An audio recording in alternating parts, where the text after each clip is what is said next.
Bine ați venit, dragilor din Zodia Vărsător, oriunde v-ați afla în această lume. Ca de fiecare dată mă bucur să vă am alături la o nouă lectură pentru următoarea perioadă cuprinsă între 27 aprilie până pe 3 mai. Așa că, dragilor, toți cei care aveți nu doar soarele, ci și luna, Venus sau poate ascendentul în Zodia Vărsător, această lectură este de asemenea și pentru voi. Ca de fiecare dată vă readuc aminte, este totuși o lectură general colectivă, așa că vă rog să luați decât ceea ce va rezona cu voi. Desigur, vreau să le mulțumesc din suflet tuturor celor care sunteți deja aici, care mă susțineți prin comentariile frumoase, prin gesturile voastre de apreciere și prin fiecare gând bun care vine din partea voastră, așa că mii de mulțumiri tuturor.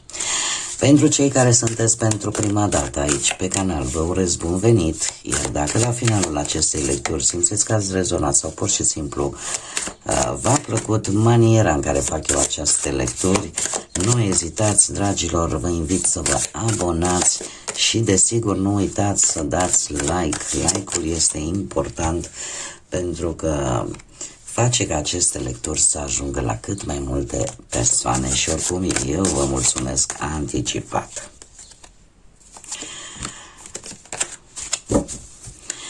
Haideți să vedem acum ce este important de știut pentru voi, dragilor. Hei, avem aici... Prima dată începem cu partea asta profesională. Și am o energie destul de instabilă, aș spune. E posibil să vă apară niște propuneri, niște oportunități neașteptate pe partea asta a muncii, oferte probabil, colaborări spontane, schimbări bruște de plan, chiar și întâlniri, să zicem, utile, dar imprevizibile, schimbătoare. De exemplu, vă dau un exemplu, ați hotărât să vă întâlniți cu cutărică pentru un job sau să discutați o afacere sau e posibil în ultimul moment să se schimbe ori data, ori ora, ori ceva. Să apară imprevizibilul și să apară mici amânări, mici schimbări de plan. Eu aș spune totuși că asta vă poate aduce vouă foarte multe fluctuații. De ce? Pentru că toate aceste schimbări bruște, apariții imprevizibile, schimbă un pic dinamica. E ceva care va rupe o rutină, ceva cu care deja v-ați obișnuit.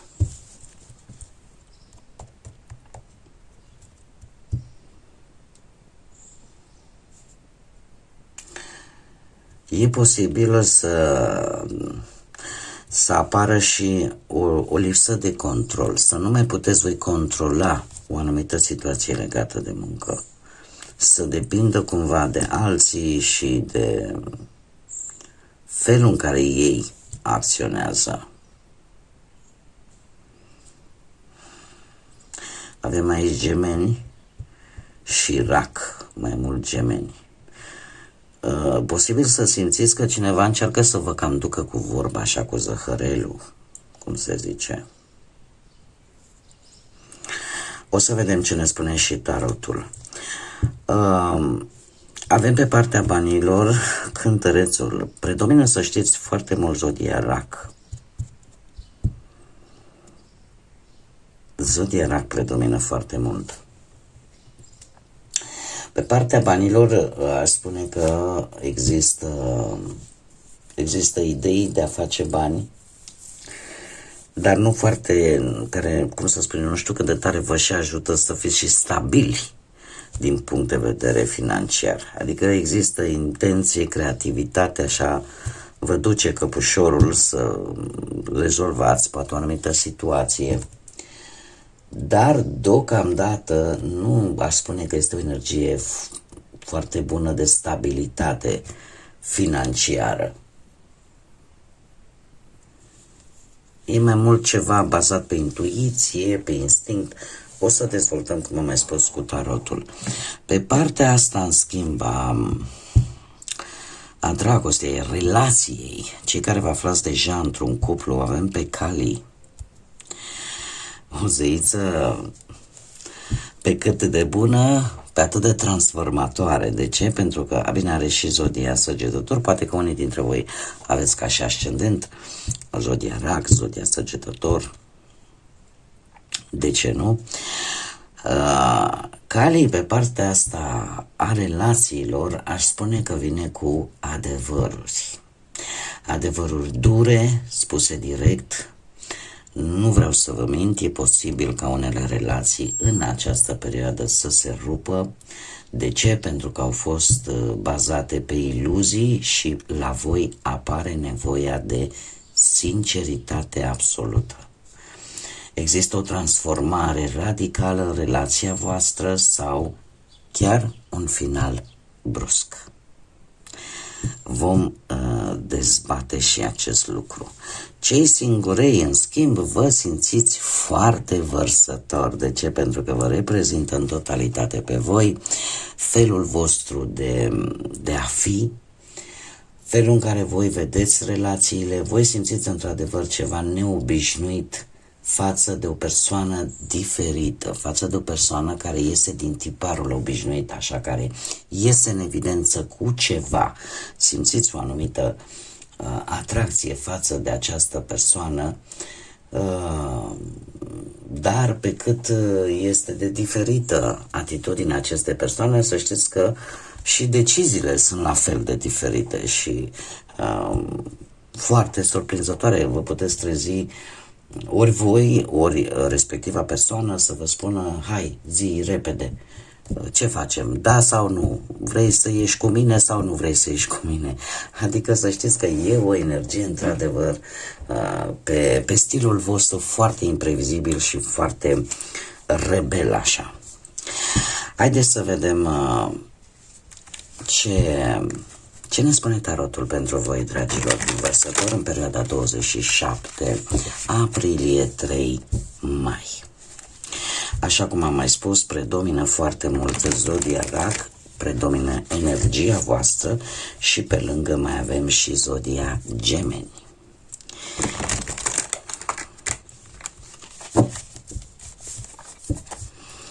Să vedem ce vine pentru dragii mei din vărsători, săptămâna 27 aprilie 3 mai.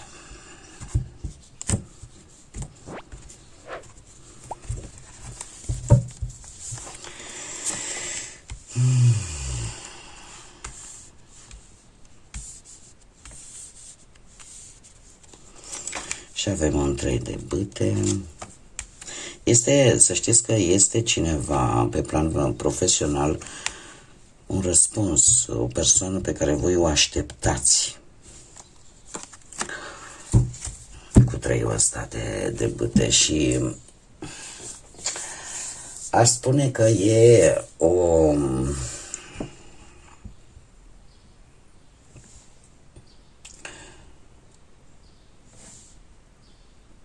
Poate că, fiind o energie destul de instabilă, o să vă cam supere lucrul ăsta. Schimbările astea bruște de planuri.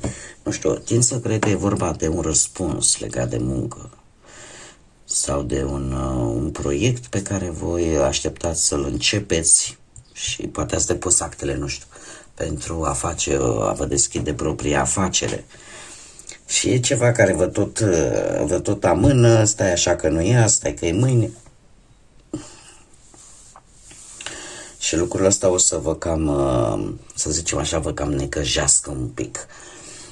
Așa, 3-ul de bâte îmi vorbește de nerăbdare, de proiecte începute, da? și unde voi vreți să vedeți deja rezultate vizibile. Acum eu trebuie să vă spun un lucru, e adevărat că și acest aspect poate să vă creeze o nerăbdare de asta sacadantă și enervantă, dar totuși câteodată e bine că se întâmplă așa, pentru că în felul acesta voi puteți să verificați chiar toate detaliile și să acordați o mai multă atenție acelor aspecte mai mici, dar care sunt cu adevărat importante. Și asta ar putea să vă surprindă, cel puțin pe partea profesională. Pe partea bănuților avem spânzuratul. Se vede clar că există, așa cum am mai spus, nu vorbim de o stabilitate propriu-zisă sau ceva wow, o schimbare wow în viața voastră financiară, dar spânzuratul, să știți că vine cu o perioadă în care veniturile voastre posibil să stagneze sau să trebuiască să fie regândite. Este mai degrabă o perioadă mult mai bună pentru a analiza cum vă folosiți bănuții, verificați-vă facturile sau pur și simplu reorganizați-vă un pic bugetul, pentru că este posibil să fie nevoie să renunțați la o investiție sau la o cheltuială pentru a evita pierderi mai mari.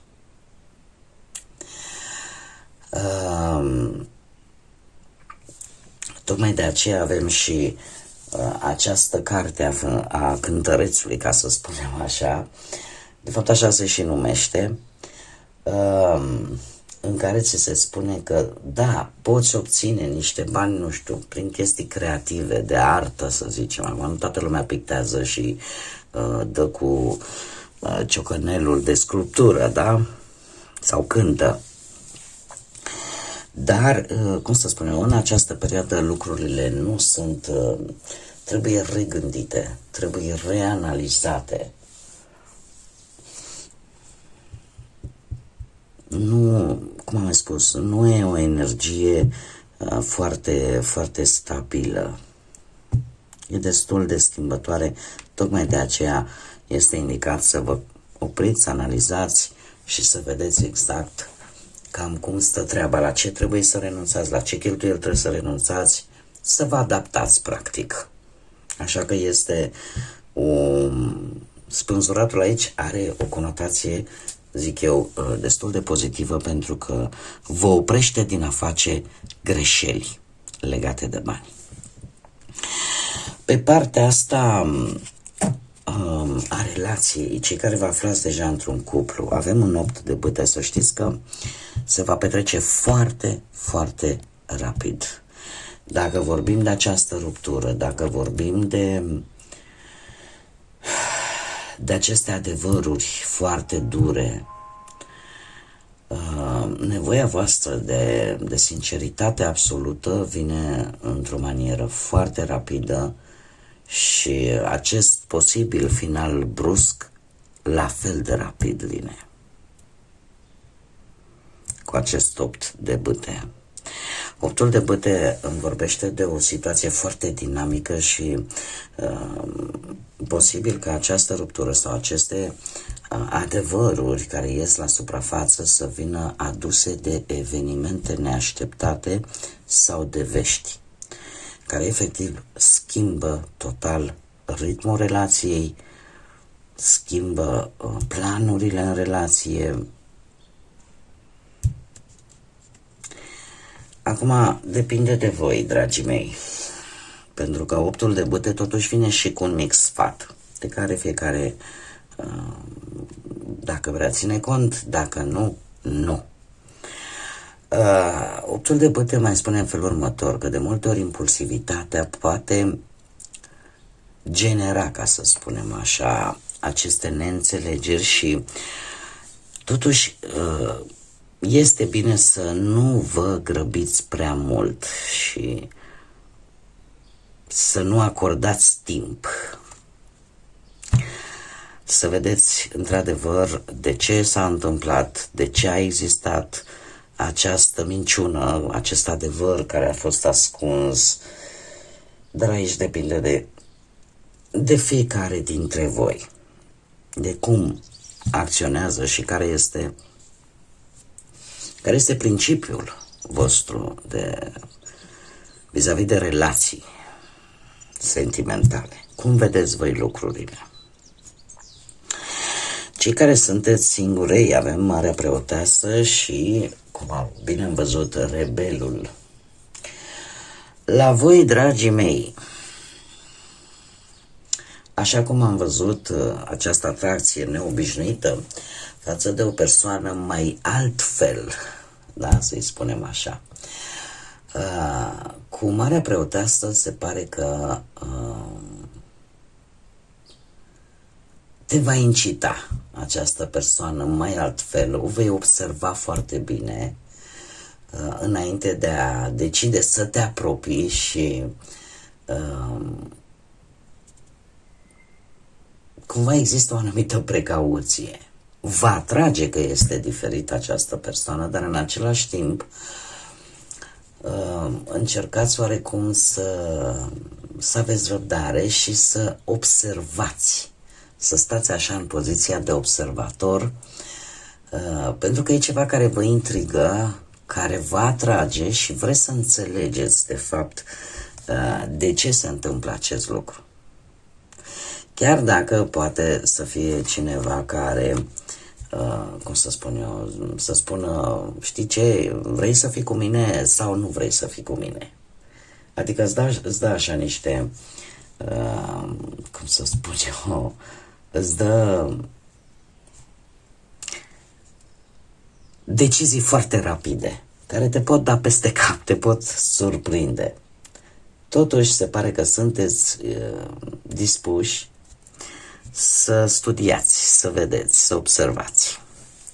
Și poate chiar de ce nu să încercați.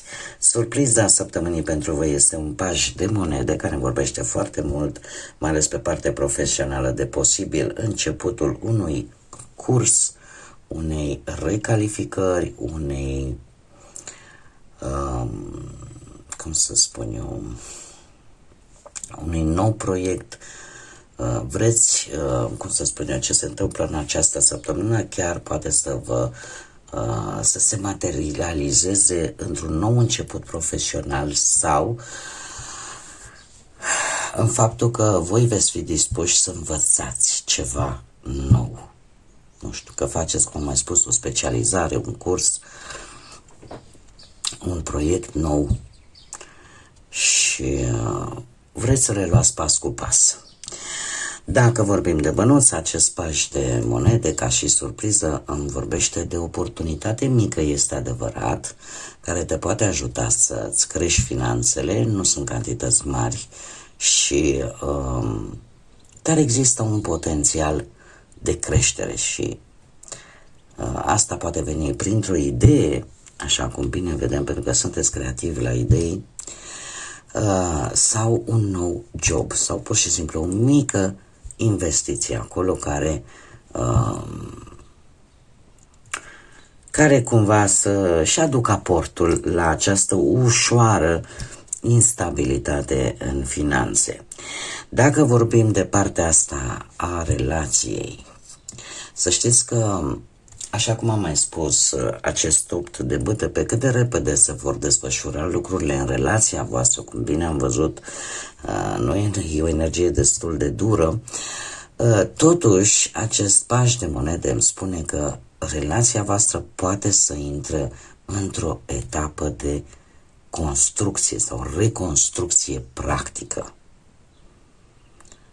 Da, chiar dacă nu se vor arăta emoțiile pe față, chiar dacă lucrurile sunt destul de tensionate, dar există o șansă de reconstrucție, desigur, dacă asta se dorește. În ceea ce privește pe cei care sunteți singurei, la voi, cum bine am văzut, sunteți așa curioși, observatori și acest paș de monede confirmă acest lucru pentru că indică o persoană nouă care poate sau nu să aibă legătură cu zodiile de Pământ, Taur, Fecioară sau Capricorn, dar în același timp este o persoană destul de serioasă, chiar dacă este ciudată, să spunem așa, care vrea o relație stabilă și e posibil să existe șansa unui nou început, încet, încet, cu pași mici. Este cineva care probabil vă face să vă simțiți timizi, arată un avans destul de lent în relație, dar nimic nu este întâmplător și această atracție a voastră față de această energie atât de pecuniară, atât de diferită față de ceilalți, probabil că nu este întâmplătoare. Haideți să vedem acum și care este mesajul vostru, dragilor din Vărsător, în săptămâna 27 aprilie, 3 mai, și avem izolare. În singurătate vei descoperi adevăratul tu și te vei conecta cu tine mult mai adânc, mult mai intens. Cred că este vorba mai ales de acest arcan major, spânzuratul, pentru că spânzuratul, de fapt, despre asta te vorbește, de a te opri și a analiza. Chiar dacă aparent sună ca un autoblocaj, dar poate fi ceva constructiv, pentru că în momentul în care te oprești și analizezi în liniște lucrurile și încerci să vezi